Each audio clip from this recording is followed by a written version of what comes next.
రాజకీయాల్లో ప్రస్తుతం మనకు కావాల్సింది మానవత్వం లోపించింది. ప్రతి ఒక్క రాజకీయ నాయకుల్లో మానవత్వం చచ్చిపోయింది.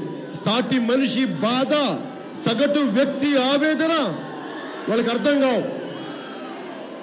పదవిలోకి వచ్చాడా, ఆ భూములు ఎలా కాజేద్దాం, ఎంపీ అయ్యావా ఏ కాంట్రాక్ట్ తెచ్చుకుందాం, ఎమ్మెల్యే అయ్యావా ఏ ల్యాండ్ దొబ్బేద్దాం, ఇవే ఆలోచన తప్ప యువతకి ఏ ఉద్యోగాలు ఇవ్వాలి, ఎట్లాంటి క్వాలిటీ లైఫ్ ఇవ్వాలి అంటే ఒక పక్షికి కూడా గూడు పెట్టుకునే ఒక ఆకాంక్ష, దాని గూడు పెట్టుకుంటే పక్షికి కూడా గూడు ఉంటుంది, కానీ మనిషికే గూడు లేదు, ఇల్లు లేదు, వాకిళ్ళు లేదు. ఉన్న ఇల్లు ఉన్న వాకిళ్ళు వాళ్ళ అవసరమైతే తీసేసుకునే స్థాయిలో ఉన్నారు తప్ప సగటు మనిషికి ఇంతమంది యువత ఉన్నారు. చదువులు చెప్పించాలి, మనకి ఉద్యోగాలు ఇవ్వాలి, అది వారి బాధ్యత.